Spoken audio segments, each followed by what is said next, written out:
If you want a retirement where you actually feel alive, instead of watching your neighbors get carried out by ambulances every other week, feeling trapped in this conveyor belt to the funeral home, or having every conversation turn into a competition about whose health is worse, you need to hear about what happened to my friend James after he moved into a retirement community.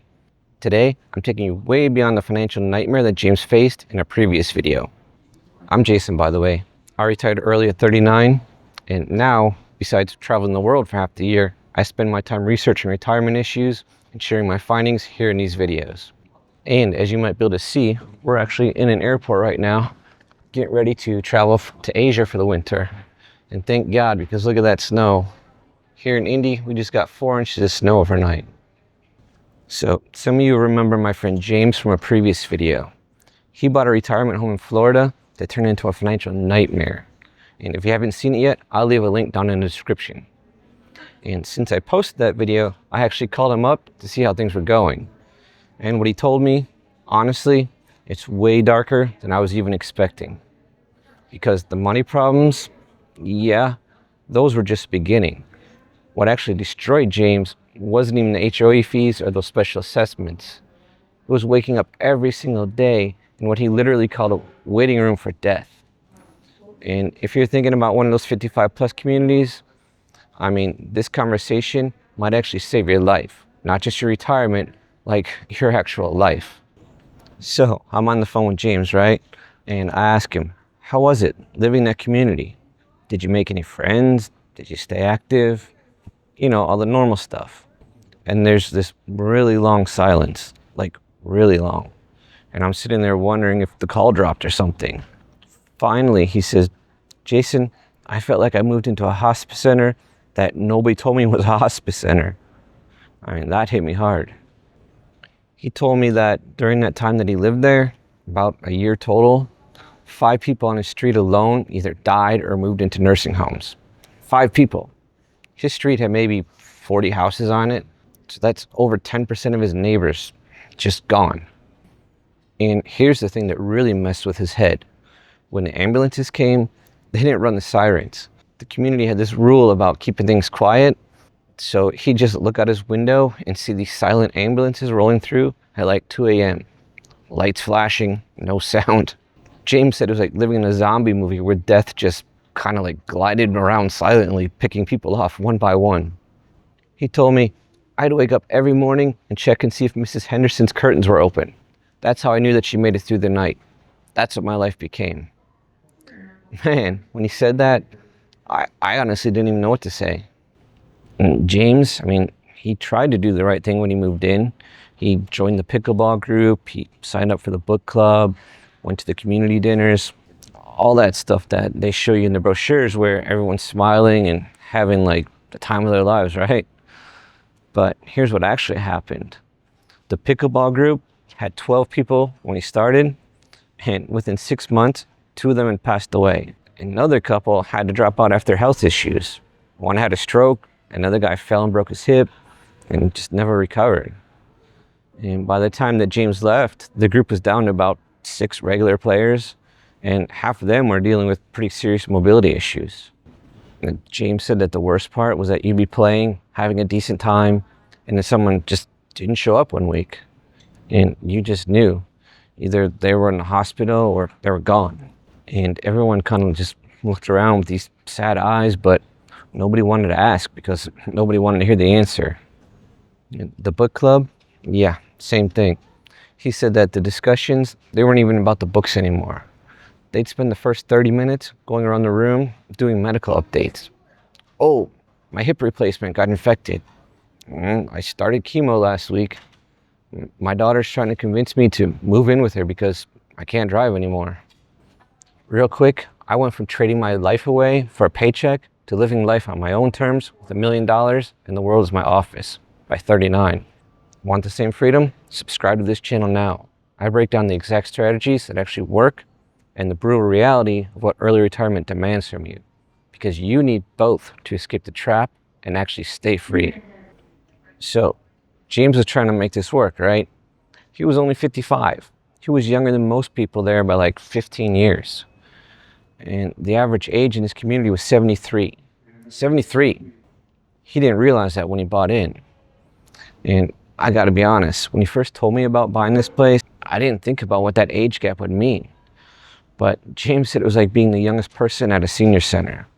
Everyone treated him like a kid, or they were jealous that he was still healthy, or they wanted to tell him things like, well, just wait, you'll be falling apart too soon enough. He told me about this guy named Frank who lived across the street.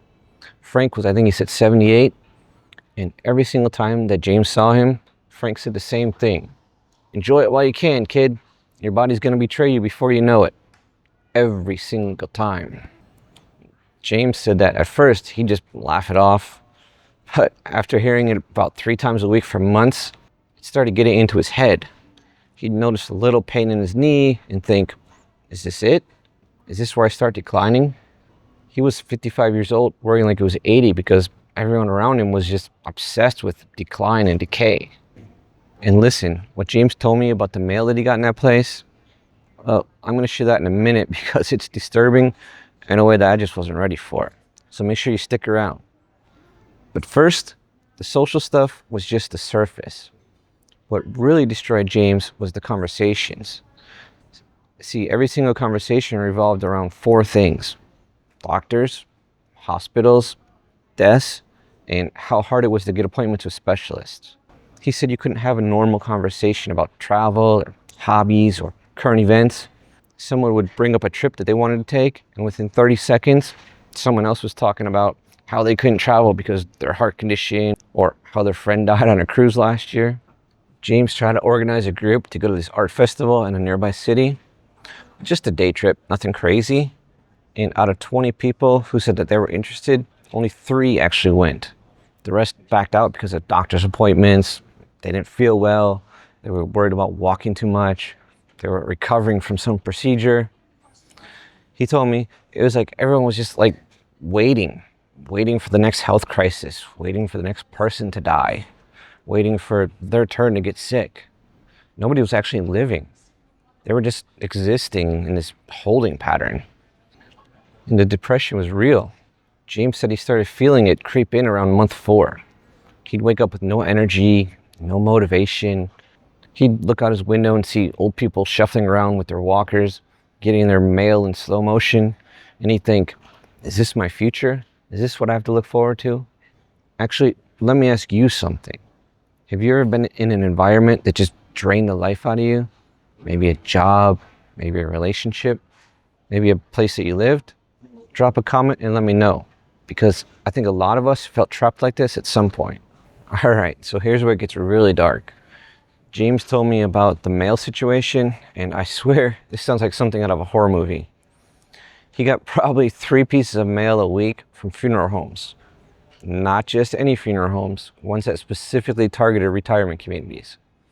They had these brochures with titles like Planning Ahead, A Gift to Your Family, and Pre-Need Arrangements Made Simple.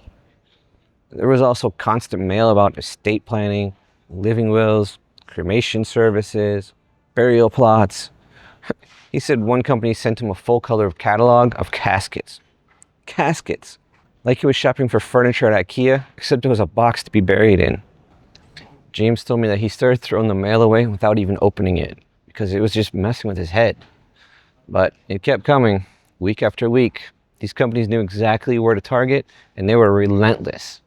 He said, I was 55 years old, and I was getting marketed to like I was on my deathbed. That's the message that place sent, that you're here to die. Well, maybe not today, maybe not this year, but that's what you're here for. And the thing is, he's not wrong. That's exactly what these communities are when you strip away the marketing. They're designed for the final chapter. The problem is James jumped into his final chapter way too early, and he got stuck living it. The mental toll on James was crushing him. He told me he felt more trapped there than he ever did in his corporate job. At least at work, there was forward momentum, projects, goals, something to build toward. In that community, there was no forward. There was only decline. He tried to stay positive. I mean, he really did. He forced himself to go to the community center, forced himself to be social, but he said it was like trying to be cheerful at a funeral that never ends. Everyone was grieving something: their health, their independence, their friends who died, and you were just supposed to smile and pretend that it was fine. James started having panic attacks, real ones, not just anxiety. He'd be sitting in his living room and suddenly feel like the walls are closing in. He couldn't breathe, couldn't think straight.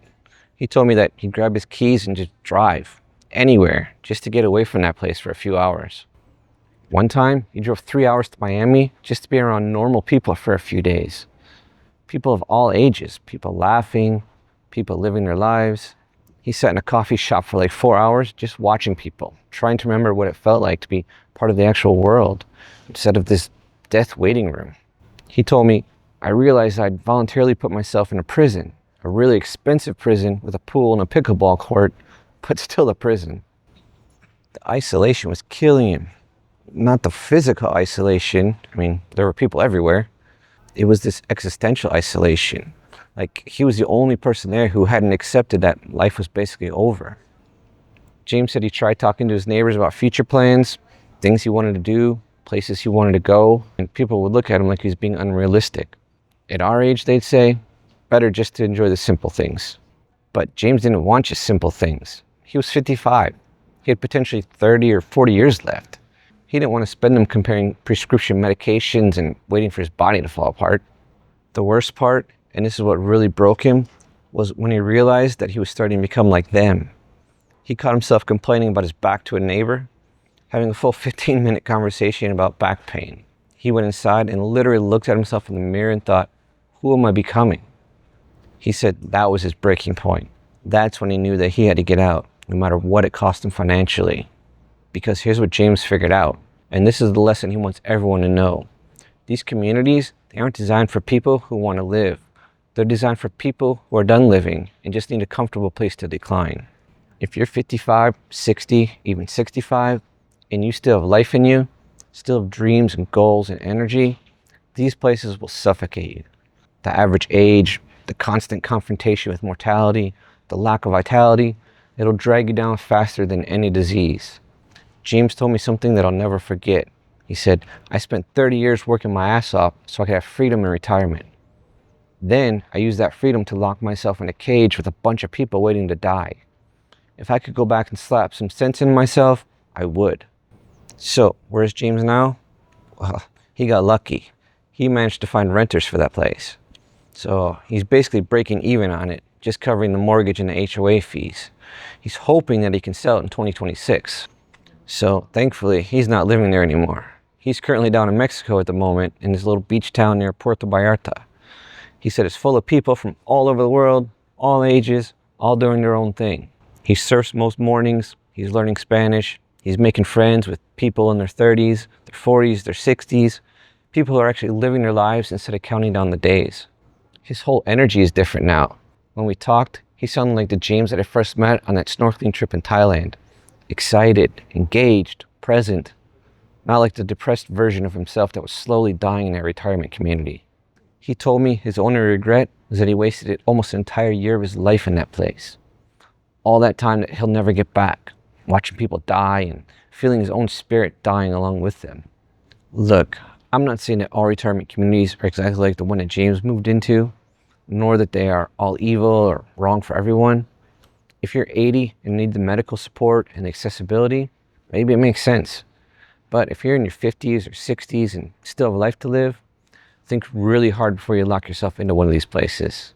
Because James's story isn't unique. There are thousands of people trapped in these communities, realizing too late that they signed up for the end of their lives way before they're ready for it to end. Want more retirement insights? Watch this next. I'll see you in the next one.